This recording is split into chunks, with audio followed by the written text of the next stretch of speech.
Que el Señor te bendiga, mi hermano, mi hermana. Es un gusto estar acá contigo una vez más. Estamos estudiando doctrinas básicas, estas doctrinas básicas de todo creyente. Tú y yo tenemos que saber esto. El día de hoy, la segunda parte de las doctrinas de la iglesia. Estaremos viendo las ordenanzas, liderazgo y disciplina en la iglesia. No te lo pierdas después de esta introducción.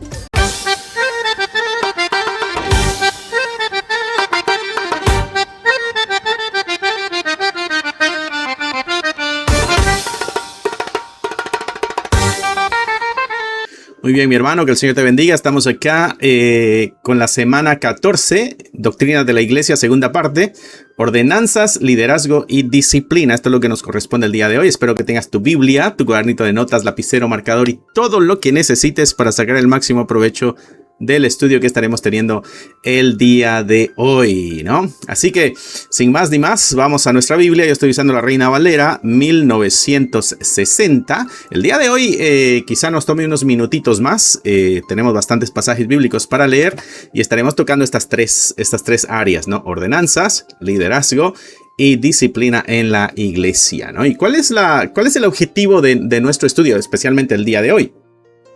Bueno, que recuerdes que como iglesia nosotros tenemos que expresar nuestra fe y una de las formas de expresarlo son las ordenanzas, ¿no? También la iglesia, cómo está organizada, y ahí es donde veremos los temas de liderazgo, pero a la misma vez cómo esta iglesia, cómo este cuerpo, cómo este grupo de personas se mantiene saludable. Y ahí es donde entra la disciplina. Así que sin más ni más, espero que tengas tu Biblia, tu cuadernito de notas, lapicero, todo lo que necesites para sacar el máximo provecho de todo esto que estamos aprendiendo. Espero que esté siendo de bendición, mi hermano, los estudios que estamos teniendo, porque han sido bastante edificantes para mi vida y para hermanos en la congregación, porque este estudio lo estamos teniendo en la iglesia también. Y así que espero que también estén siendo de gran bendición para tu vida. Estoy muy contento porque por lo regular apago el aire, está bien caliente, ahora acá la temperatura está elevada, ¿no? Y entonces yo apago el aire acondicionado para que no se escuche el ruido en el micrófono, pero ahorita me di cuenta que el micrófono no agarra el ruido del ambiente, nada más agarra el sonido de mi voz. Espero de que salga bien esto y no vaya a salir con ruido. Estoy contento porque tengo el aire acondicionado encendido, entonces está fresquecito. Por lo regular está acá caliente, ¿no? Por tal de que salga bien el video y se escuche bien. Pero el día de hoy está fresquecito. Así que esperemos de que todo salga bien al final. De todas maneras, antes de subirlo lo tengo que escuchar para asegurarme de que está todo bien, ¿no? Muy bien, vamos a ir entonces a la Biblia, Mateo 28:19. Ordenanzas de la iglesia. Hay dos ordenanzas en la iglesia. El primero es el bautismo. Todo creyente tiene que bautizarse. Y el otro es la cena del Señor. Esto también lo vas a escuchar como sacramentos, ¿no? Estas dos ordenanzas también son sacramentos. Quiere decir que es algo sagrado. Aunque esto no transmite gracia automáticamente. Son símbolos de la gracia que nosotros ya hemos recibido. El bautismo es símbolo de una gracia que ya se recibió y la Santa Cena es símbolo de una gracia que ya se recibió también, ¿no? Así que sin más ni más vamos a ir a ver el primero, que sería el bautismo. Aquí es donde el creyente, este es el primer acto de obediencia del creyente. Ok, el bautismo es esta ordenanza por la cual el creyente proclama públicamente su fe en Cristo. ¿Por qué? Porque el bautismo es algo público, ¿no? Siempre hay testigos, hay personas, muchos lo hacen en un río, algunos se van a algún lago, otros en la misma congregación, pero siempre hay testigos. Pero públicamente está diciendo que es un cristiano, públicamente está diciendo que es parte de la iglesia y la iglesia a la misma vez le está diciendo al creyente, tú eres parte de nosotros. Y al hacer eso públicamente está entrando en un compromiso también de defender la fe, de defender a la congregación, de defender la iglesia, de defender la verdad. ¿Por qué? Porque ahora somos una gran familia, ¿no? Así que nos identificamos en el bautismo también en la muerte de Cristo, en la sepultura de Cristo y en la resurrección de nuestro Señor Jesucristo. Esa es la otra parte, ¿no? Del bautismo. Y vamos a estar viendo unos pasajes ahorita. Por ejemplo, Mateo 28:19 dice, por tanto, id y hacer discípulos a todas las naciones, bautizándolos en el nombre del Padre y del Hijo y del Espíritu Santo, ¿no? So, ahí está la ordenanza, hacer discípulos y bautizarlos. Primero se hace discípulo y después se bautiza. Por eso no creemos en el bautizo de los niños cuando tienen mesecitos de haber nacido. Todavía ellos no están conscientes. ¿Por qué? Porque la orden es hacer discípulos y después bautizarlos. ¿Ok? ¿Por qué? Porque el bautizo lo que quiere decir es ser sumergido, ¿no? Tampoco creemos en el bautismo por esparción, donde nada más echan unas gotitas de agua por encima. No, tampoco, porque la misma palabra bautizo lo que quiere decir es sumergido. Entonces, ¿cuál es la idea del bautizo? De que está siendo sumergido en esta iglesia, está siendo sumergido por el Espíritu Santo, está siendo metido a esta familia, en este pacto con el Señor, ¿no? Pero como te decía, también esto nos identifica con la muerte, sepultura y resurrección de nuestro Señor Jesucristo. Pero el primer pasaje nos muestra de que hay que ser primero discípulo y después hay que ser bautizado, ¿no? Y se nos da la fórmula en el nombre del Padre, del Hijo y del Espíritu Santo. La Trinidad está involucrada en esto. Hechos capítulo 2, verso 41. ¿Qué sucedió en la historia? El escritor de Hechos es Lucas y dice así que los que recibieron su palabra fueron bautizados y se añadieron aquel día como 3,000 personas, ¿no? Esto es en los inicios de la iglesia.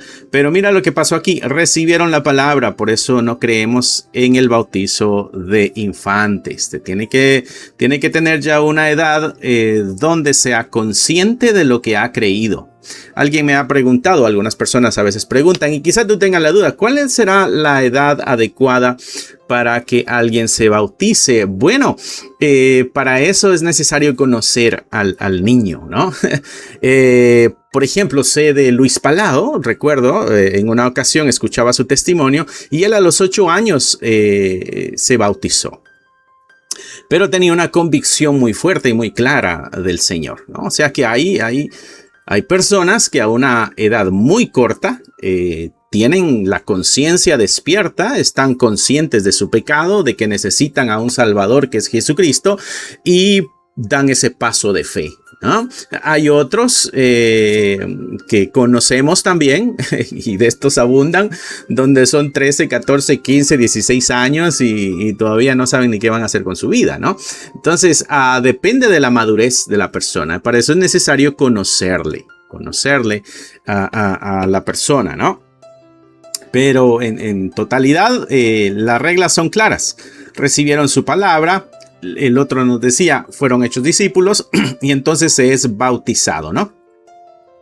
Y es añadido. Entonces es parte de ahora la iglesia, ¿no? Perdón. Te das cuenta de que no hay, decimos de una forma muy coloquial, no hay pierde, ¿no?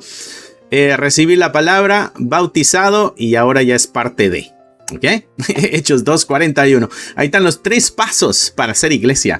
El título de una predicación o de un estudio bíblico, nada más hay que desarrollar qué es recibir, qué es ser bautizado y qué es añadirse o cuáles son las implicaciones de ser añadido a la iglesia, ¿no? Ahí te di ya un pequeño bosquejo de una predicación para que la puedas desarrollar y darla algún día.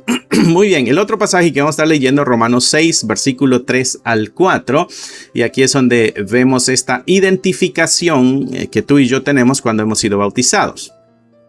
Dice Pablo a los romanos, ¿o no sabéis que todos los que hemos sido bautizados en Cristo,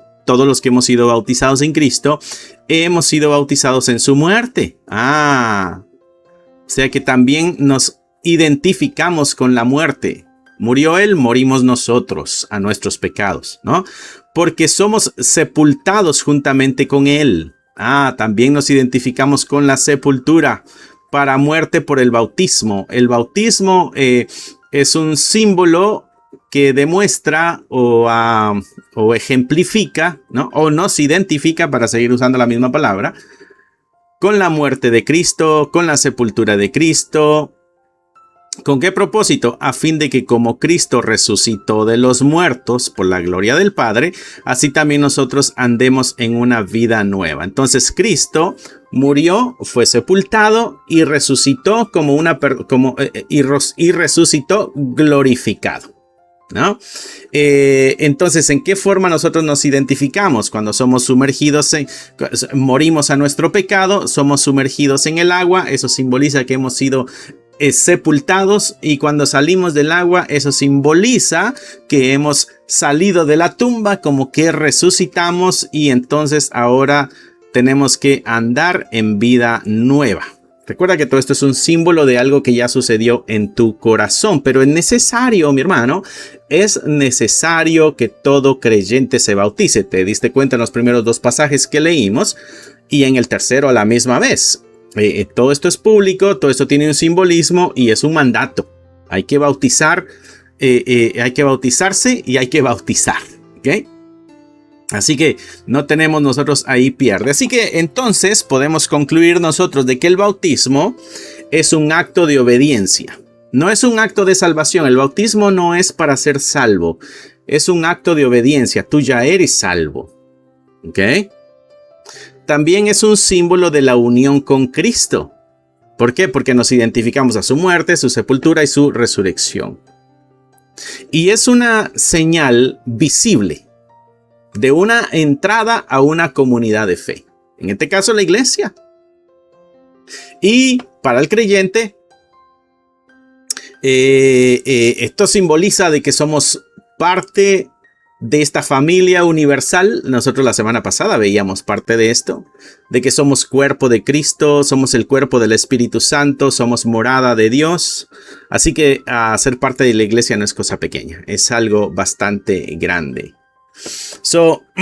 Esto es para creyentes. El bautismo es para creyentes, ¿ok?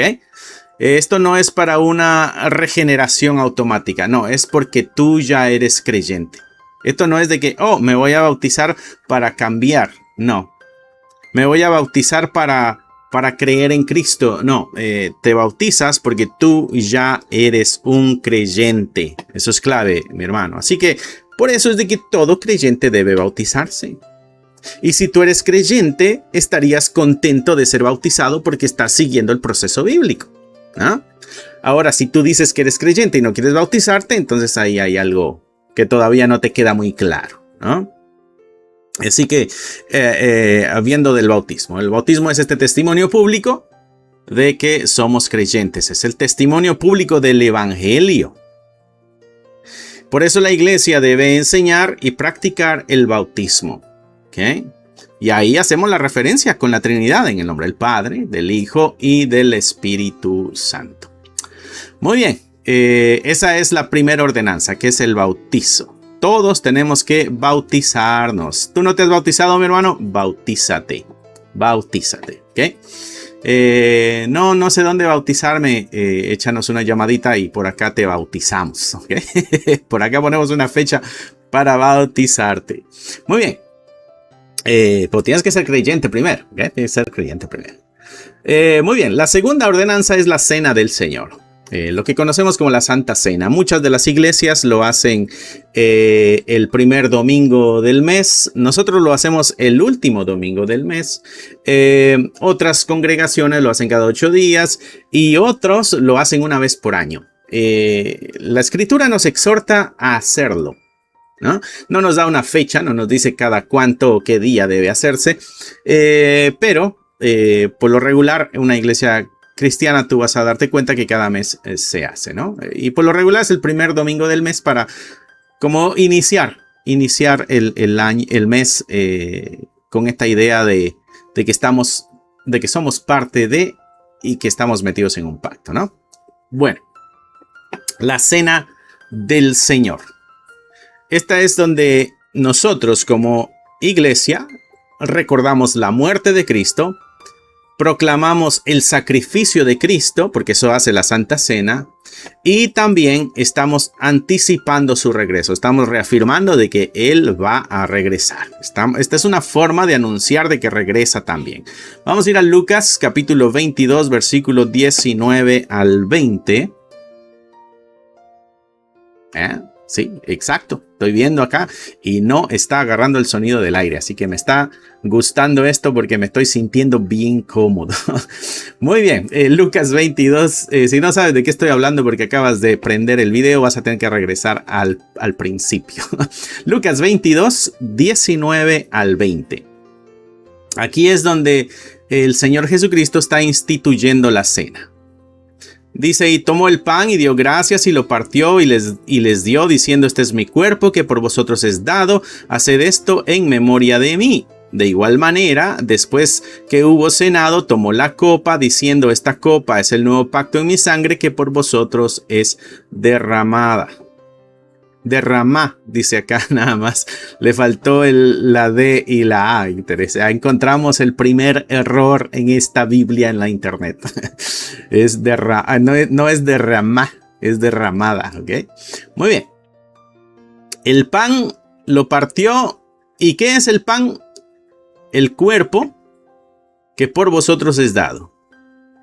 ¿Y cómo hay que hacerlo? En memoria. En memoria es recordando la muerte, la destrucción del cuerpo físico. El cuerpo físico de Jesucristo fue entregado para que fueran pagados nuestros pecados. ¿Ok? Y esto hay que hacerlo en memoria. Nosotros no creemos en la transmutación. La transmutación enseña de que el pan, y creo que se dice transmutación, el pan se convierte automáticamente en el cuerpo de Cristo. No, esto es un memorial nada más. El pan sigue siendo pan, pero nos está recordando algo y en el momento que lo estamos haciendo es un momento muy especial porque estamos recordando algo muy especial y estamos reafirmando algo muy especial. Estamos recordando la muerte de Cristo. Estamos proclamando el sacrificio de nuestro Señor Jesucristo para el perdón de nuestros pecados, pero a la misma vez estamos anticipando su regreso y ahorita vamos a ver por qué de una forma más clara. A la misma vez, versículo 20, después de haber cenado, tomó la copa, dijo, esta copa es el nuevo pacto. Este es el nuevo pacto. Jesucristo está haciendo esto en el momento que está comiendo la cena de la Pascua allá en Lucas 22. ¿Ok? La cena de la Pascua es aquella que se instituyó en Éxodo con Moisés, donde tenían que matar a la víctima, tenían que comerse ciertas partes, no todo tenían que comerse, porque había una parte que se dejaba, porque era la parte que simbolizaba la descoyuntura del muslo de Jacob cuando peleó con aquel varón en el río Jaboc. ¿Okay? Entonces todo había un simbolismo ahí, ¿no? Bueno, eso se ha venido repitiendo por 1400 años aproximadamente. 1400 años porque Moisés está 1400 años antes de Jesucristo.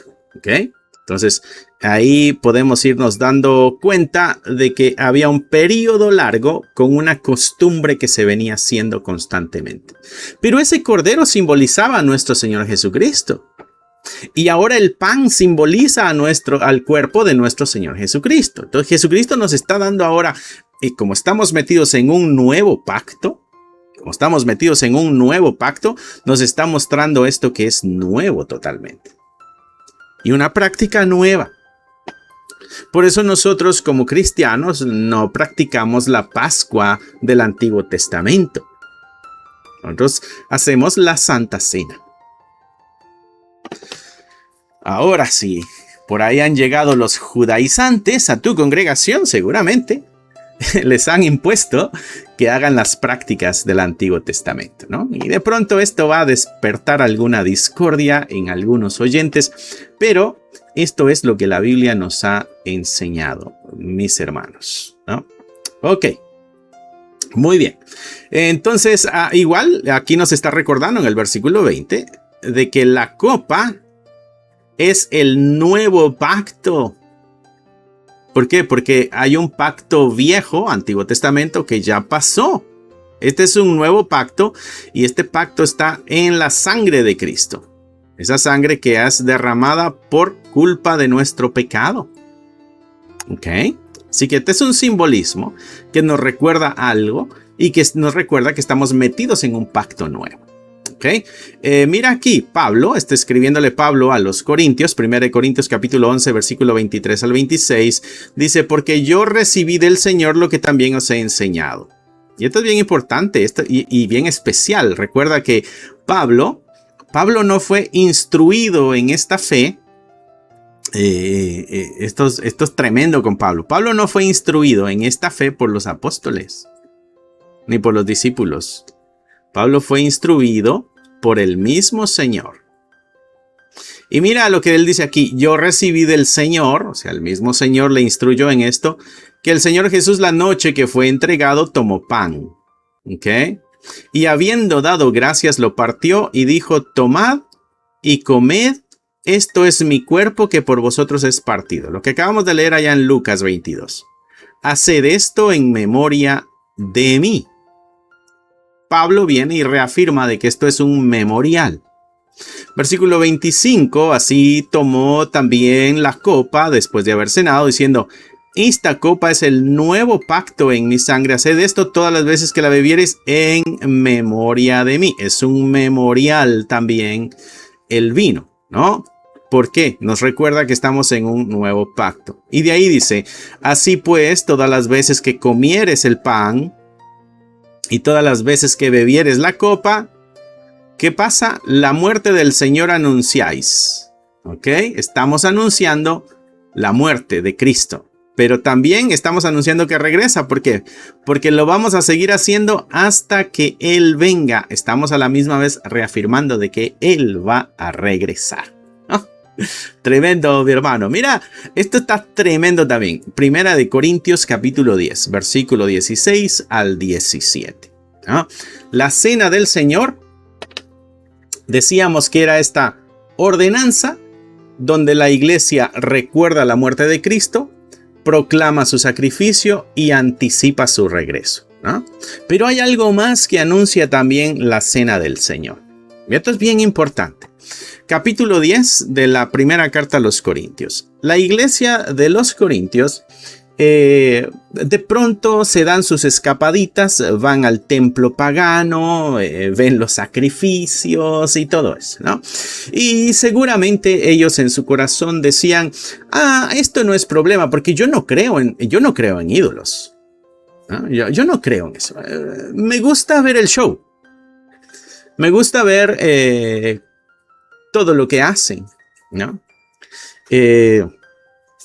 Recuerdo a una persona en una ocasión que había viajado, no me acuerdo qué país fue, y fue a ver los templos paganos, pero por respeto decía, hizo todo lo que el paganismo hacía para no ofenderles, ¿no? Salir de espaldas del templo para no darle la espalda a ese dios y esas cosas, ¿no? Bueno, y fui a conocer, decía, fui a ver cómo era todo. A veces nosotros no nos damos cuenta de que lo que estamos haciendo como cristianos también nos está metiendo entre el paganismo, ¿no? Porque para muchos eso no es gran cosa, nada más está conociendo, nada más está viendo, nada más está experimentando, viendo la arquitectura, qué sé yo, ¿no? Viendo cómo es por dentro, ¿no? Sin embargo, Pablo deja claro algo bien interesante aquí, por eso te lo mencionaba. Ahorita podemos atar cabos. Porque Pablo está hablando aquí a los corintios y los corintios están en eso, ¿no? Van al templo pagano de vez en cuando, echan una miradita cómo es todo, qué sé yo, están viendo sus sacrificios, qué sé yo, ¿no? Están ahí y seguramente por respeto para no ofender a nadie, pues siguen los mismos pasos, ¿no? Se levantan cuando todos se levantan, se sientan cuando todos se sientan, se hincan cuando todos se hincan, qué sé yo, para no ofenderles, para no hacerles sentir mal. Yo no creo en eso, pero para no hacerles sentir mal, ¿no? Y te digo esto porque esta es lo que he escuchado constantemente, ¿no? La iglesia de los Corintios está haciendo eso. Y Pablo les deja saber esto. Capítulo 10 del primer capítulo. La copa y hace una comparación con la Santa Cena. ¿Ok? Hace una comparación con la Santa Cena. Este ritual que hacemos nosotros en la Santa Cena de partir el pan y tomar el vino tiene un simbolismo grande. Mira lo que dice el versículo 16. La copa de bendición que bendecimos, esta copa que tomamos, dice, ¿no es esta la comunión de la sangre de Cristo? En otras palabras, cuando tomamos la copa de vino, nos estamos uniendo a nuestro Dios, que es Cristo. ¿Ok? Y de ahí dice, y el pan que partimos, el pan que estamos partiendo, ¿no es la comunión del cuerpo de Cristo? ¿Y cuál es el cuerpo de Cristo? Nosotros, la iglesia. Entonces, también estamos reafirmando de que somos parte del cuerpo. Aquí es donde se pone interesante, porque Pablo está diciendo, cuando tú tomas la copa de vino, tú estás diciendo que eres uno con Cristo. Cuando tú comes el pan, tú estás diciendo que eres uno con ese grupo que comió el pan. Estás diciendo, yo soy parte de ustedes. Eso es lo que simboliza la Santa Cena también. ¿Ok? Y de ahí dice, siendo uno el pan, nosotros con ser muchos somos un cuerpo, pues todos participamos de aquel mismo pan. Hasta ahí diríamos está bien. El asunto que te traía esto a colación es porque Pablo esto lo tiene en el contexto de la idolatría que están practicando los corintios. Los corintios dicen, no, yo voy al templo pagano, pero yo no creo en eso. Pero estás participando de algunas de las cosas que ellos hacen y al participar de lo que ellos hacen, tú te estás haciendo uno con el grupo de personas y te estás haciendo uno con el Dios que ellos están adorando. Tremendo. Por eso, mi hermano, ten cuidado a dónde entras y las cosas que haces, que aunque tú creas que no estás sirviendo a esos dioses, bíblicamente te estás haciendo uno con ellos también. Ten cuidado, mi hermano, de entrar a los templos paganos. ¿Ok? Esto nos trae mucha luz, por eso es necesario acercarnos y escuchar y estudiar la palabra de Dios. ¿Ok? Muy bien. Entonces, concluimos con la Cena del Señor. La Cena del Señor es un memorial, recordamos la cruz. La Cena del Señor es comunión, porque participamos juntos como cuerpo, ¿no? También la Cena del Señor es proclamación, porque estamos anunciando la muerte de nuestro Señor Jesucristo. Pero también es esperanza, porque estamos anticipando su regreso. Cada vez que tú y yo comemos el pan y tomamos el vino, estamos gozosos porque estamos recordando la promesa de que regresará por su iglesia. Amén. Así que la Cena del Señor tenemos que celebrarla entonces con reverencia y con unidad. Un espíritu de amor entre hermanos, ¿no? Esto no es un ritual vacío. Esta es adoración centrada en Jesucristo.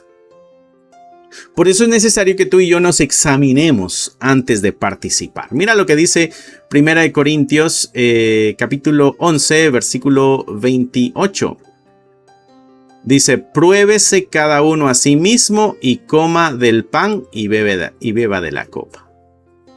Entre los mismos consejos que Pablo le está dando a la iglesia de los Corintios, dice, antes de comer tú el pan y tomar el vino, examínate a ti mismo. Asegúrate de que andas bien. ¿Qué pasa, pastor, si yo ahí digo, oye, yo estoy pecando y yo no puedo tomar la Santa Cena porque estoy pecando? Bueno, tienes una verdad a medias, ¿ok? ¿Por qué una verdad a medias? Porque, ok, estás pecando, esa es tu verdad, pero ¿cuál es el siguiente paso tú que eres creyente ya que sabes que estás pecando? El siguiente paso es pedir perdón, arrepentirte y comprometerte a caminar de una forma diferente, ¿no? No es quedarte así y decir, bueno, no voy a comer del pan porque eso es algo sagrado y yo me he examinado y no estoy bien con el Señor, entonces mejor me abstengo de participar eso. Eso quiere decir de que, ok, no participo del pan, pero continúo con mi pecado.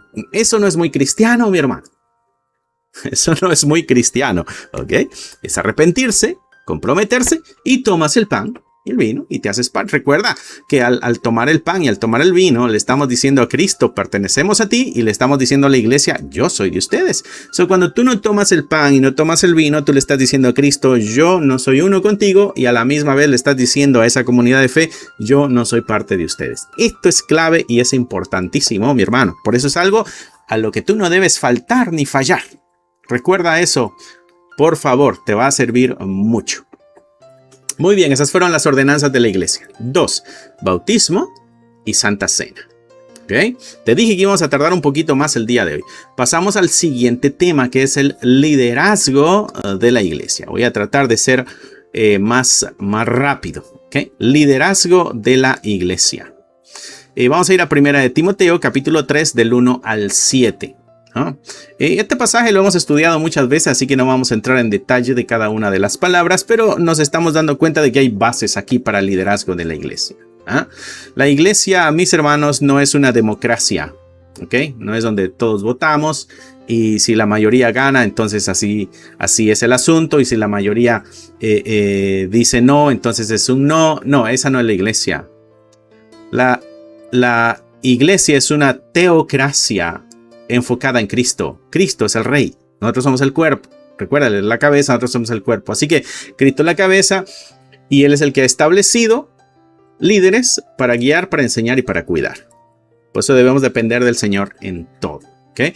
Hay cosas que en nuestras congregaciones decidimos a base de votación. ¿De qué color vamos a pintar el baño? ¿No? ¿Ponemos piso o no ponemos piso? ¿Le extendemos un cuartito más o no lo hacemos? ¿No? Esas cosas, ¿no? Pero cuando estamos hablando de situaciones morales, de dirección de la iglesia y todo eso, no se trata de votaciones. ¿Ok? Mira lo que dice acá la palabra del Señor. 1 de Timoteo capítulo 3 del 1 al 7, ¿no?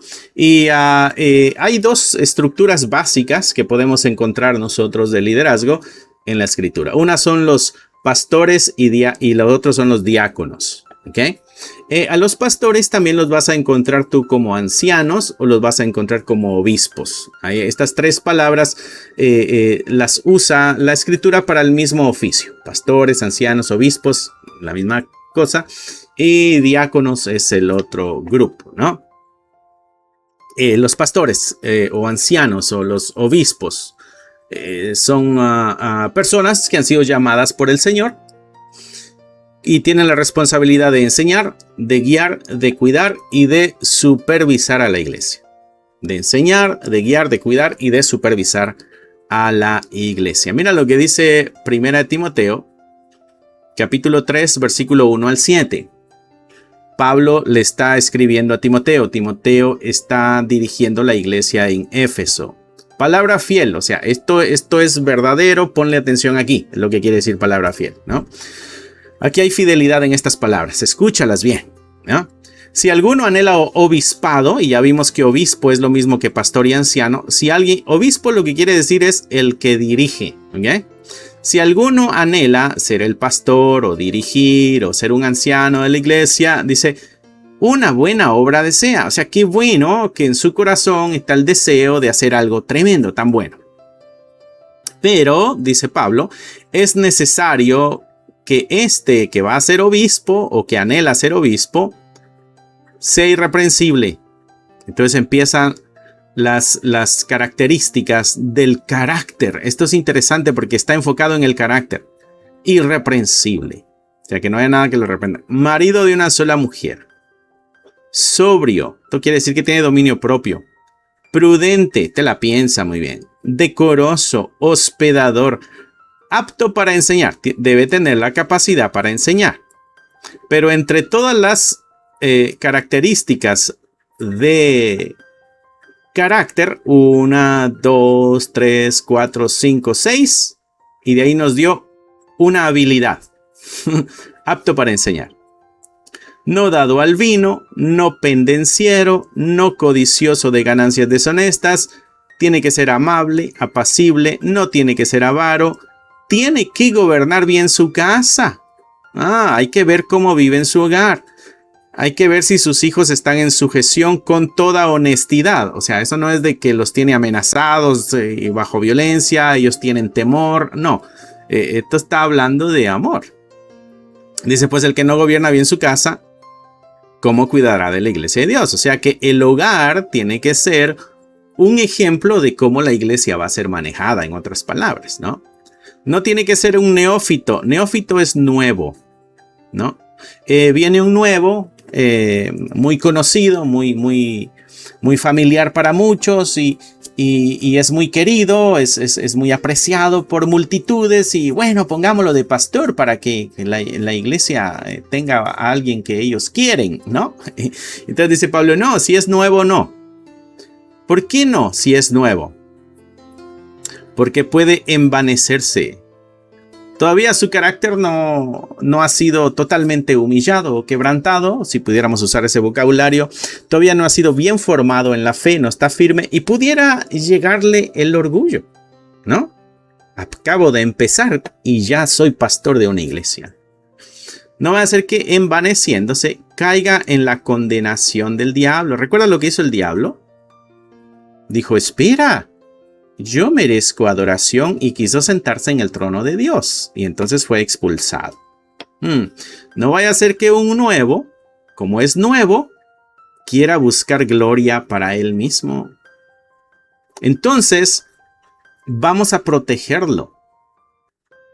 El enfoque aquí, mi hermano, es vamos a proteger a la iglesia, pero vamos a proteger al nuevo también, porque si le damos esta responsabilidad al nuevo, quizás se nos desvíe y se nos pierda. Sí es cuidado de la iglesia, pero también es cuidado del nuevo. ¿Ok?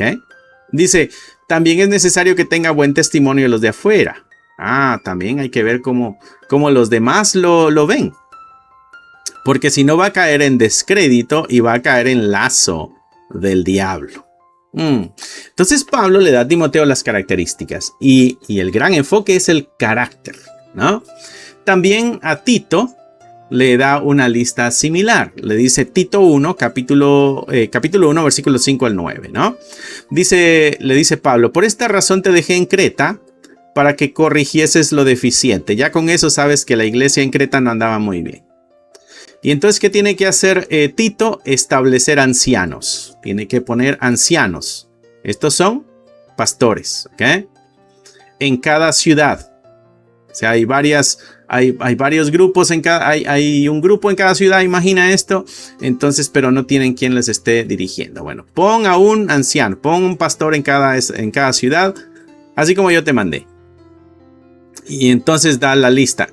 El que fuere irreprensible, que fuere marido de una sola mujer, que tenga hijos creyentes, que no estén acusados de disolución ni de rebeldía. ¿Cómo andan los hijos de fulanito o menganito? Porque si no andan bien, no puede pastorear. Es necesario que el obispo sea irreprensible como administrador de Dios. Recuerda que es el pastor un administrador nada más, no es dueño de. No tiene que ser soberbio, no tiene que ser iracundo, no tiene que ser dado al vino, no tiene que ser pendenciero, no tiene que ser codicioso. No, todo esto, a veces no se puede ser peleonero en esto, mi hermano. Tienes que ser pacificador. No codicioso de ganancias deshonestas. Tiene que ser hospedador, amante de lo bueno, sobrio, justo, santo, dueño de sí mismo, dominio propio, retenedor de la palabra fiel como ha sido enseñada. También la doctrina que aprendió, así la tiene que mantener. No tiene que andarle haciendo ajustes y cambios o adaptaciones para que sea más grata al oído de la persona. No, la verdad se enseña como viene. ¿Ok? Para que también pueda exhortar con sana enseñanza y convencer a los que contradicen. O sea, tiene que tener clara su fe, retenerla así como se la dieron, tiene que ser capaz de enseñarla también y tiene que defender la fe ante las herejías. Tremendo, ¿no? Están claras las características aquí. Entonces nos damos cuenta de que esto está apuntando hacia en el liderazgo de la iglesia, hacia ese grupo en específico, entre la estructura. Dijimos que habían pastores que se conocían como ancianos y obispos, y también habían diáconos. Mira lo que dice Primera de Pedro 5, del 1 al 4. Ruego a los ancianos que están entre vosotros, yo anciano también con ellos, testigo de los padecimientos de Cristo. Ruego a los ancianos. Pedro dice, le estoy pidiendo a los pastores ¿no? Yo también, dice yo anciano, yo también soy pastor así como ellos. Y soy testigo de los padecimientos de Cristo. Él recuerda, él estuvo presente. Que soy también participante de la gloria que será revelada. También tengo la esperanza de la gloria futura, ¿no? ¿Qué es lo que está rogándole a los pastores? Apacentad la grey de Dios que está entre vosotros. Apacentad, pastorear, en otras palabras, a la grey. La grey es el rebaño, entonces está hablando a los hermanos de la iglesia, ¿no? Cuidando de ella, ¿ok? Apacentando, cuidando de ella, no por fuerza, ¿ok? Esto es con humildad, ¿eh? Esto es no con violencia. Esto no es de que si no haces esto te vas a ir al infierno. No. Sino voluntariamente. O sea, es algo que debe nacer del corazón del pastor. No lo tiene que hacer por ganancias. Oh, es que aquí yo puedo sacar un dinerito. No. Tiene que ser con ánimo pronto. Tiene que ser con entusiasmo, con deseo, con amor. No como teniendo señorío sobre los que están a vuestro cuidado. O sea, no eres el dueño. No eres el jefe, no eres el patrón. Eres el pastor que apacienta con humildad, no por la fuerza. ¿Ok? Dice acá, no como teniendo señorío sobre los que están. Tú no eres un político, ¿ok? En la iglesia. Siendo ejemplo de la grey, hay que ser ejemplos para ellos. Y cuando aparezca el príncipe de los pastores, vosotros recibiréis la corona incorruptible de gloria. ¿Cuál va a ser tu recompensa? Espera a que venga el Señor. Él es el que va a recompensar. Mira lo que dice Hechos 20:28. Por tanto, mirad vosotros y por todo el rebaño, mirad por vosotros, o sea, cuídense ustedes y cuiden todo el rebaño en que el Espíritu Santo os ha puesto por obispos. O sea, ¿quién es el que ha decidido? Es el Espíritu Santo. Recuerda que Él es el que da los dones. Es el Espíritu Santo el que los ha puesto por obispo. Ya vimos otra vez aquí. ¿Para qué? Para apacentar la iglesia del Señor, la cual Él ganó con su propia sangre. Recuerda que es de Él. Le pertenece a Él, ¿no? Así que como iglesia, así como pastores, como ancianos o como obispos, usando los términos que usa la Escritura, estas son las funciones del pastor. Tiene que enseñar la palabra de Dios. ¿Ok? Primera Timoteo 3:2. Estos ya los leímos, pero nada más aparté unos pequeños aquí para ver, ¿no? Tiene que, apto para enseñar, tiene que enseñar la palabra de Dios, ¿ok?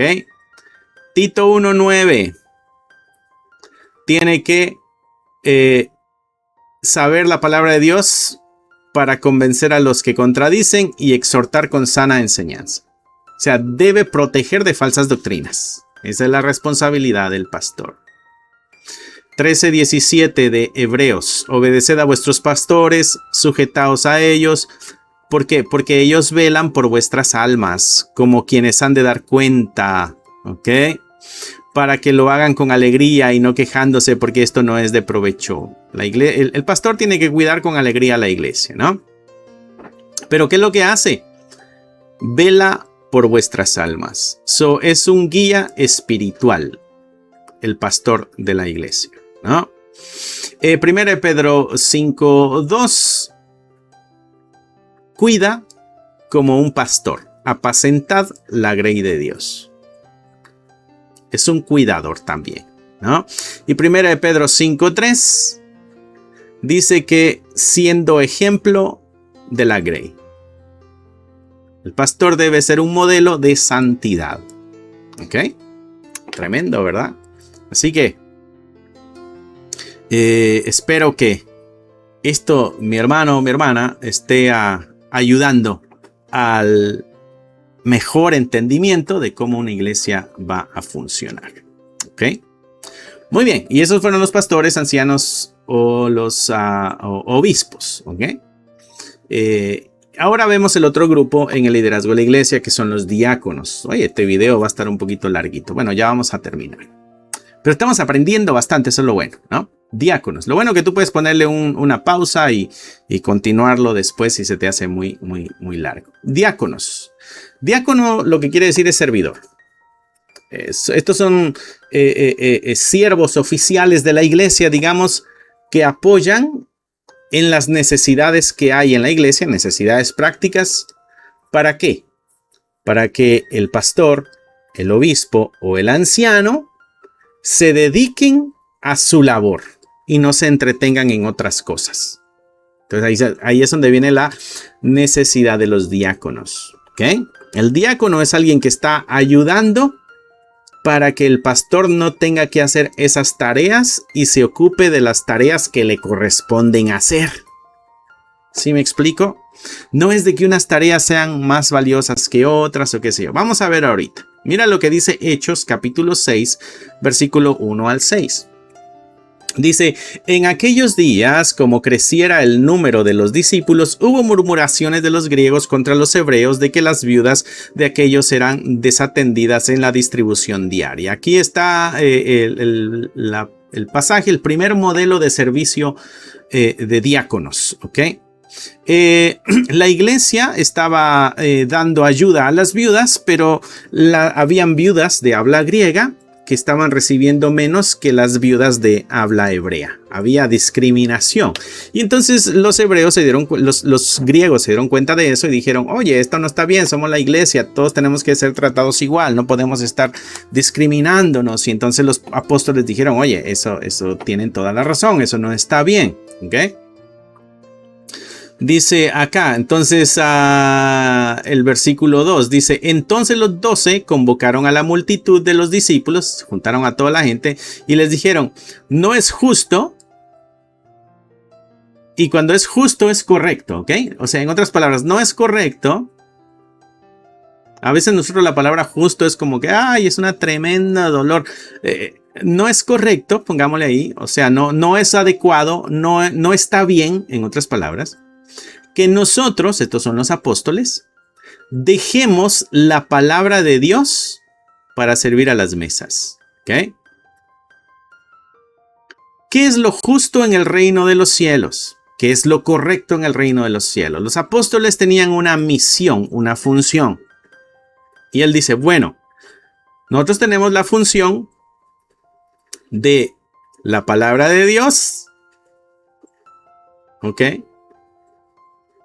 Ocuparnos en la palabra de Dios. Y aquí, ¿dónde está? Versículo 4. Nosotros persistiremos en la oración y en el ministerio de la palabra. Entonces aquí los apóstoles están dejando claro cuál era su responsabilidad. La oración y el ministerio de la palabra. Ahora hay un problema de logística con la entrega de bienes diarios a las viudas. Y entonces háganlo ustedes porque así el asunto va a funcionar mejor y va a ser más justo. Y entonces los apóstoles dicen, no. Nosotros tenemos una responsabilidad dada por Dios. Y no podemos dejar esa responsabilidad para venir a hacer otra. Y olvidar aquella. No. Esto ustedes lo tienen que arreglar. Entonces los 12 convocaron a la multitud de los discípulos y le dijeron, no es justo que nosotros dejemos la palabra de Dios para servir a la mesa. Busquen pues, hermanos, de entre vosotros a 7 varones de buen testimonio, llenos del Espíritu Santo, llenos de sabiduría, a quienes les encarguen este trabajo. Y entonces aparecen los diáconos. ¿Ves los diáconos que tenían que tener? Los diáconos tenían que ser hermanos de entre vosotros. Tienen que ser del grupo. Tienen que ser creyentes del grupo, ¿no? Tienen que ser de buen testimonio. Tienen que ser llenos del Espíritu Santo y tienen que ser llenos de sabiduría. Dice, y nosotros persistiremos en la oración y en el ministerio de la palabra. Agradó la propuesta a toda la multitud y eligieron a Esteban, varón lleno de fe y del Espíritu Santo, a Felipe, Prócoro, Nicanor, Timón, Parmenas, y a Nicolás, prosélito de Antioquía, a los cuales presentaron ante los apóstoles Los apóstoles orando les impusieron las manos. ¿Qué es imponer las manos? Imponer las manos es como sellar un acuerdo. Estamos de acuerdo con ellos. Así que nosotros secundamos lo que ellos van a hacer. El trabajo que ellos hagan, nosotros lo vamos a secundar. Eso es lo que eso es lo que simboliza poner las manos, ¿no? Entonces ahí nos damos cuenta, mis hermanos, del primer grupo de diáconos que aparece en la iglesia. Cuál era la función que tenían que hacer y cuáles eran las características que debían tener. Ten eso en cuenta, mi hermano, porque es necesario que sigamos la palabra de Dios para que funcionemos bien. Si no, vamos a terminar cambiando los rasgos de las personas y lo último que tengamos va a ser una iglesia. ¿Ok? Pues hay que tener mucho cuidado con esto. Muy bien, entonces ahí tenemos Hechos, dándonos los requisitos y dándonos el primer modelo de servicio diaconal. ¿Okay? De ahí Pablo a Timoteo, igual después de haberle dicho cómo tienen que ser los pastores o los obispos, también le dijo cómo tienen que ser los diáconos.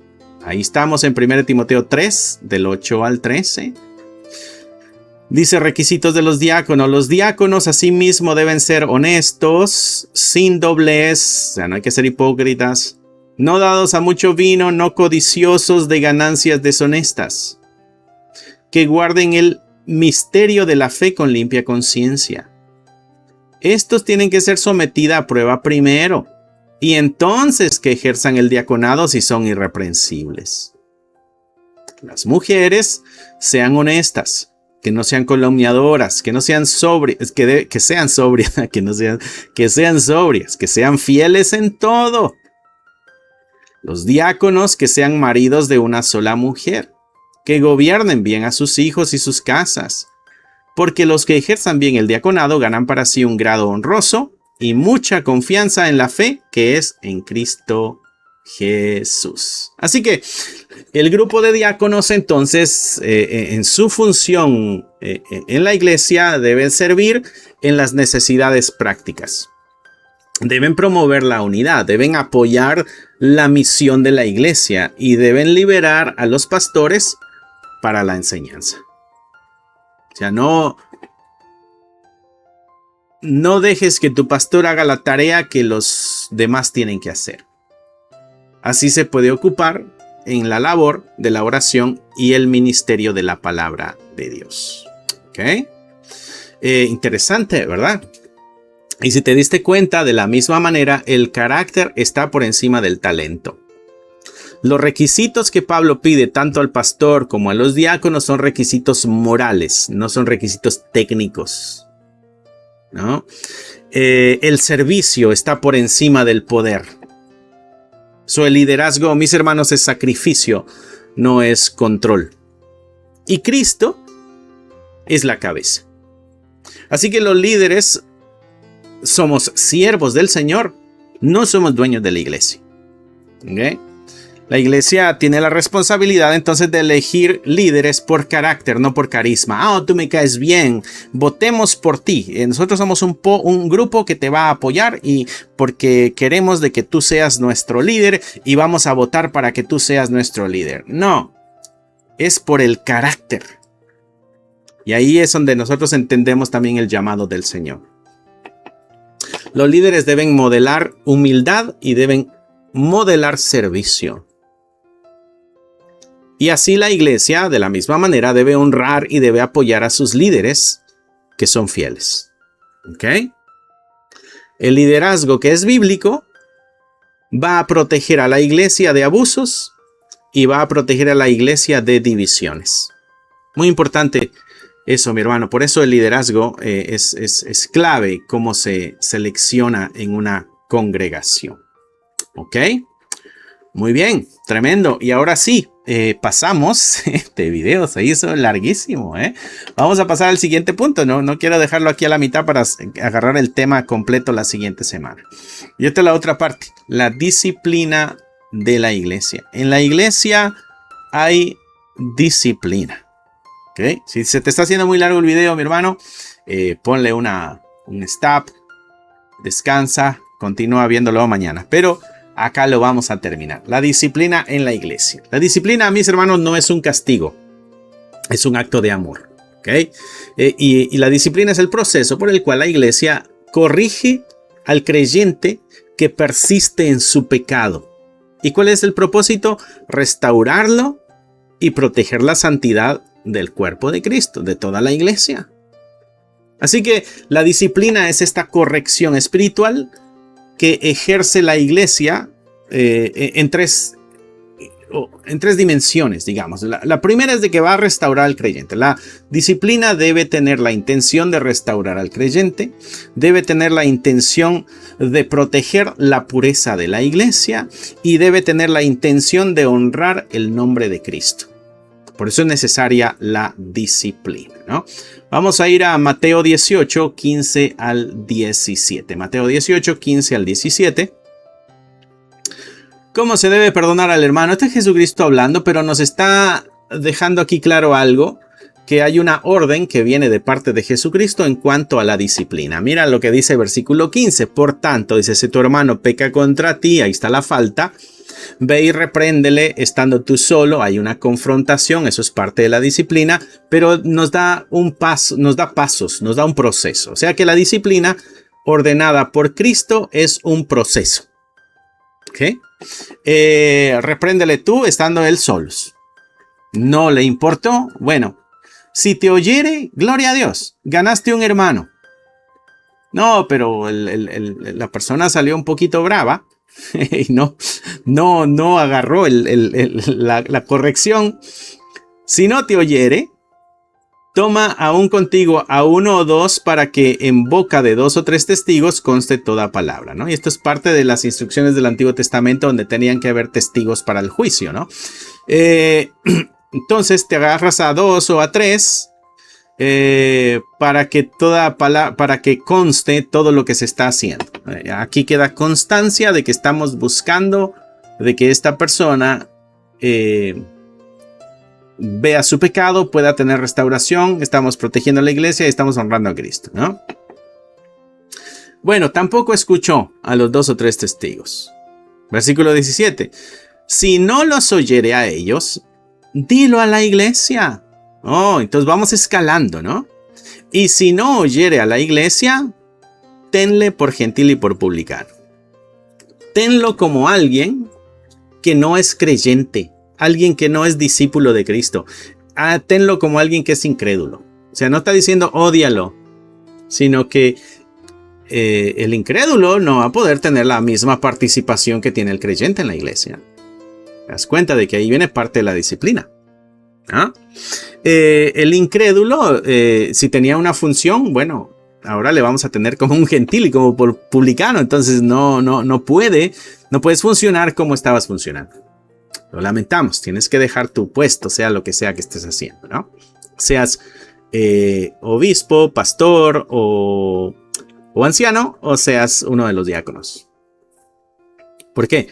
Porque el que es creyente, mi hermano, el que ama al Señor y ama a la iglesia, cuando está en pecado, la primera reacción es arrepentimiento y cambiar. Y si es incapaz de ver de que está en pecado y alguien le ayuda y le muestra de que está en pecado, debe decir gracias porque no sabía que esto estaba en pecado y lo tengo que arreglar porque yo quiero estar bien con la iglesia y yo quiero estar bien con el Señor. Ese es el corazón del creyente. Pero el corazón del incrédulo es no me importa la iglesia y no me importa Cristo. Entonces, por eso Jesucristo dice, si después de todo este esfuerzo la persona no le importa, entonces nunca existió una transformación sincera en su corazón. Nunca fue una nueva criatura. Siguió siendo el mismo pecador de antes. Así que tenle por gentil y tenle por publicano, ¿no? Lo que necesita es ser evangelizado. Lo que necesita es el amor de Cristo para que encuentre su transformación. ¿Ok? Interesante, ¿verdad? Pero nos dio un proceso. Hay una confrontación que es privada primero, después van con los testigos, después van con la iglesia. Ustedes pueden meter ahí liderazgo, después iglesia, y entonces ya llegamos al clímax del proceso, ¿no? Muy bien. La disciplina es ordenada por Jesucristo. Mateo, ese fue Mateo 18. Primera de Corintios capítulo 5. Aquí hay un caso terrible, ¿no? Hay un muchacho que está acostándose con la que era esposa de su papá. Dice, de cierto se oye entre vosotros fornicación, y tal fornicación cual ni aún se nombra entre los gentiles, tanto que alguno tiene la mujer de su padre. Vosotros estáis envanecidos, o sea, vacíos, sin fruto, sin sentido, sin nada, sin propósito, sin nada productivo. Eso es lo que quiere decir envanecido. ¿No deberías más bien haberos lamentado? Esto tendría que haberles causado a ustedes un gran dolor, pero no les está causando dolor. Y este tendría que haber sido quitado de en medio de vosotros ya. Este que cometió tal acción tendría que haber sido sacado ya de aquí. Pero no, ustedes están como envanecidos o qué les pasa, están adormecidos. ¿Qué sucede? ¿No? Ciertamente yo estoy ausente del cuerpo, pero presente en espíritu. O sea, mi corazón está allá con ustedes. Y como que si yo estuviera entre ustedes, yo ya he hecho un juicio a este hecho. Yo ya hice un juicio a esto que está pasando allá con ustedes. Y dice, en el nombre de nuestro Señor Jesucristo, está invocando la presencia de Cristo para esta acción.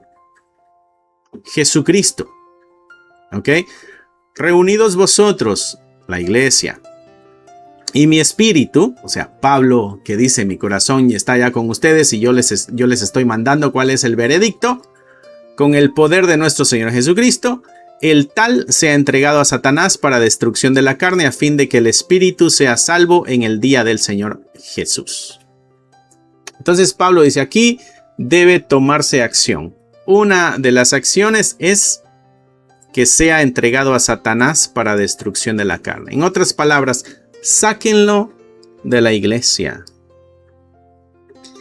Y que ande allá con el diablo si él quiere. Y que el diablo le dé la zarandeada que necesita. Y que enfrente las situaciones difíciles. Con el propósito de que entre en sus 5... ¿Te acuerdas del hijo pródigo? Ten eso en mente. De que cuando caiga en lo más bajo porque se ha dejado mover por el diablo, cuando caiga en lo más bajo, entre en sus 5 sentidos y diga, espera, me he perdido de tan tremenda cosa que es la iglesia y la comunión con Cristo. Yo me tengo que arrepentir y tengo que regresar. Esa es la intención de Pablo cuando dice entregarlo a Satanás para que se destruya la carne, o sea, que se destruya el pecado que hay en él todavía. ¿Para qué? Para que el espíritu sea salvo en el día del Señor. Para que se pueda arrepentir y entonces regrese como el hijo pródigo. Esta es la historia del hijo pródigo, en otras palabras.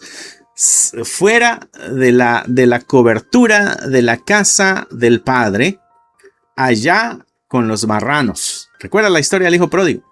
Ten eso en mente para poderle dar un mejor entendimiento a este pasaje, ¿no? ¿Qué pasó con el hijo pródigo? Cuando se vio en la situación que se encontraba, decide regresar a la casa del padre.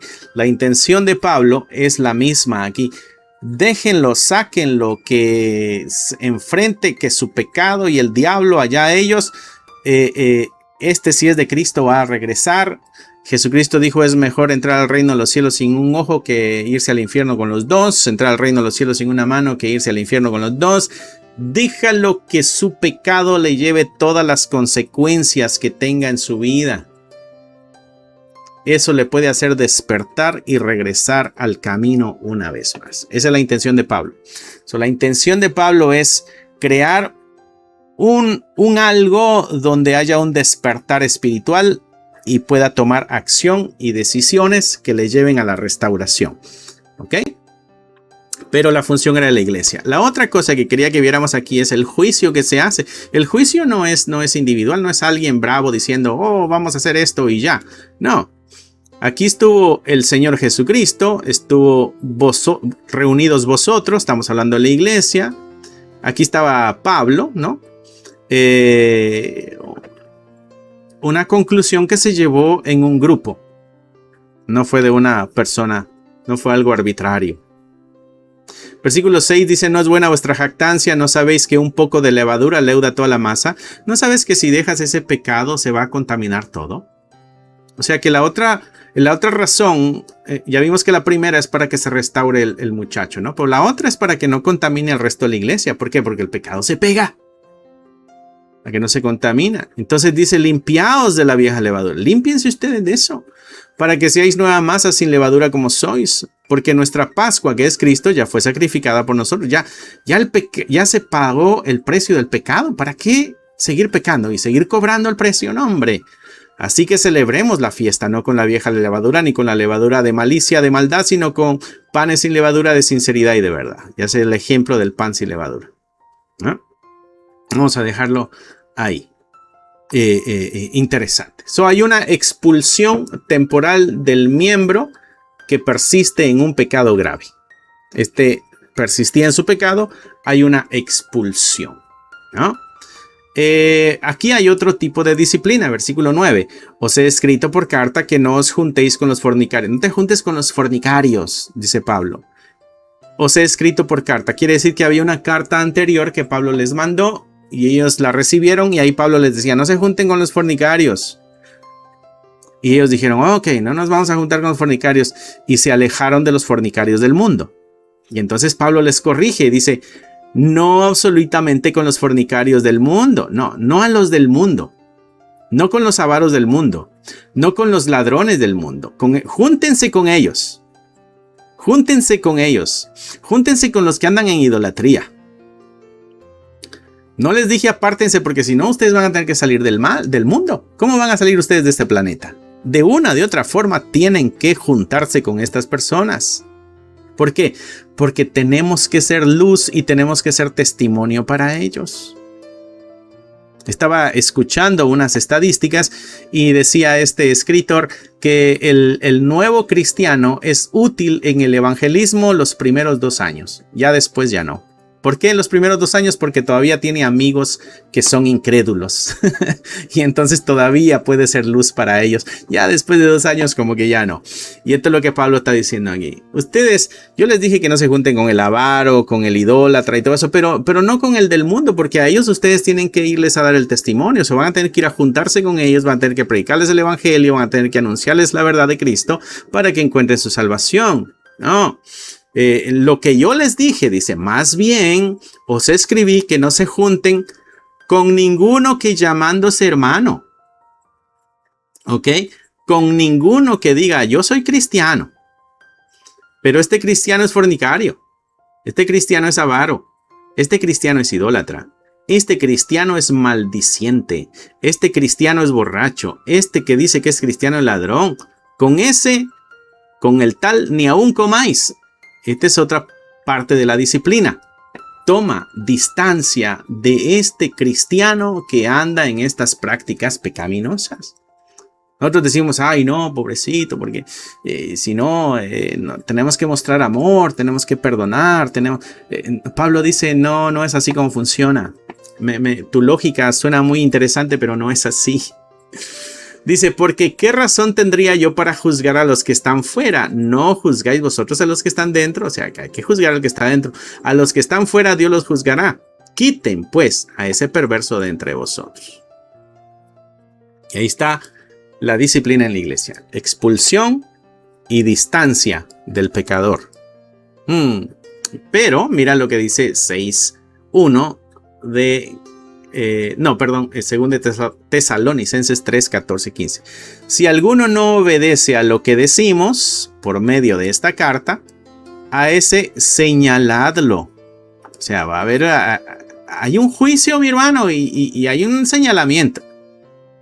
Y no os juntéis con él. No te juntes con él. ¿Para qué? Para que se avergüence. Ay, los hermanos ya no quieren juntarse conmigo porque soy pecador. Sí, que te llegue la vergüenza. No lo tengas por enemigo. Amonéstale como a un hermano. Crear vergüenza con amor para que pueda encontrar el camino de regreso a la voluntad de Dios. O sea que tiene que haber una... No hay que tratarle como enemigo, sino como un hermano. ¿Ok? Mira lo que dice ahora sí. La disciplina. Gálatas 6, 1, ¿no? Es para restaurar. Hermanos, si alguno fuere sorprendido en alguna falta, ¿te acuerdas? Vosotros que sois espirituales, ustedes que son maduros espirituales, ¿qué tienen que hacer? Restáurenle con espíritu de mansedumbre, considerándose a sí mismo, no sea que tú también seas tentado.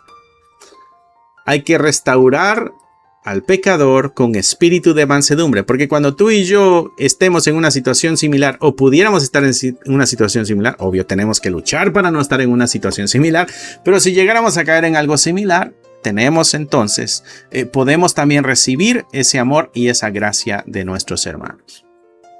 Así que hay que restaurar con espíritu de mansedumbre. Pablo ordena la disciplina en los casos que son graves, hasta una excomunión, o sea, sacado de la iglesia. Y Jesucristo nos muestra también en la disciplina que hay un proceso. ¿Okay? Así que tremendo, mis hermanos, lo que estamos aprendiendo aquí nosotros. Así que la disciplina en la iglesia es necesaria. Es necesaria porque es preventiva, ¿no? La disciplina enseña, aconseja, es preventiva, ¿no? La disciplina es correctiva también. ¿Por qué? Porque confronta amorosamente, pero bíblicamente también. Es confronta.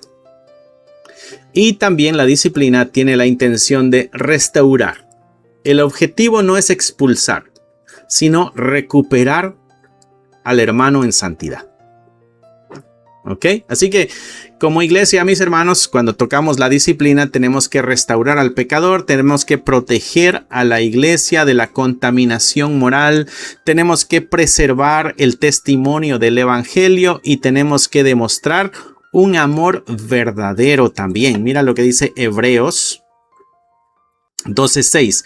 El Señor al que ama disciplina y azota a todo aquel que recibe por hijo. Al que ama disciplina. La disciplina es una forma de demostrar amor también. Si tú no amas a tu hermano, déjalo en su pecado, que se pierda. Si tú amas al hermano, confróntalo para que se arrepienta. Aquí, así que aprendimos bastante acá. Una hora lleva ya este video. Así que ya con esto terminamos. Ahora sí, la disciplina, mis hermanos, debe hacerse con humildad, no debe hacerse con orgullo. La iglesia debe ser firme en la verdad, pero debe ser suave en el trato. La disciplina no es venganza, es medicina espiritual. Y la restauración del hermano que ha caído es una victoria. ¿Okay? Y eso es lo que tenemos que buscar. El día de hoy aprendimos ordenanzas, liderazgo y disciplina. Espero que haya sido de bendición este estudio. Quizá lo último ya un poco apresurado, pero no quiero quitarte más tiempo. Cierra tus ojos, inclina tu rostro y nos vamos a despedir con una oración. Amantísimo Padre, una vez más, muchas gracias por el día de hoy. Gracias por la oportunidad de acercarnos a tu palabra y poder descubrir estos temas importantes necesarios para nuestra vida como iglesia. Ayúdanos, Padre Santo, a poder comunicar estas verdades con amor, pero también de una forma clara y seria para que como iglesias podamos funcionar de acuerdo a tu plan, de acuerdo a tu esquema. Ayúdanos, Padre, te lo pedimos y bendice a mis hermanos que están viendo a través de este canal. En el nombre de Jesús oramos. Amén, amén y amén. Que usted bendiga, mi hermano, que usted guarde. Recuerda que estamos aquí los miércoles, viernes y los domingos. No te pierdas los videos. Bye. Regálate un espacio para volver a lo esencial. Aquí encontrarás recursos creados para fortalecer tu fe y la de tu familia. Libros para colorear que llevan a los más pequeños a descubrir las historias de la Biblia de una manera divertida y significativa. Devocionales que te acompañan cada mañana, recordándote que Dios camina contigo. Si buscas herramientas que edifiquen, inspiren y transformen, este es tu lugar. Encuentra todos los enlaces en la descripción del canal.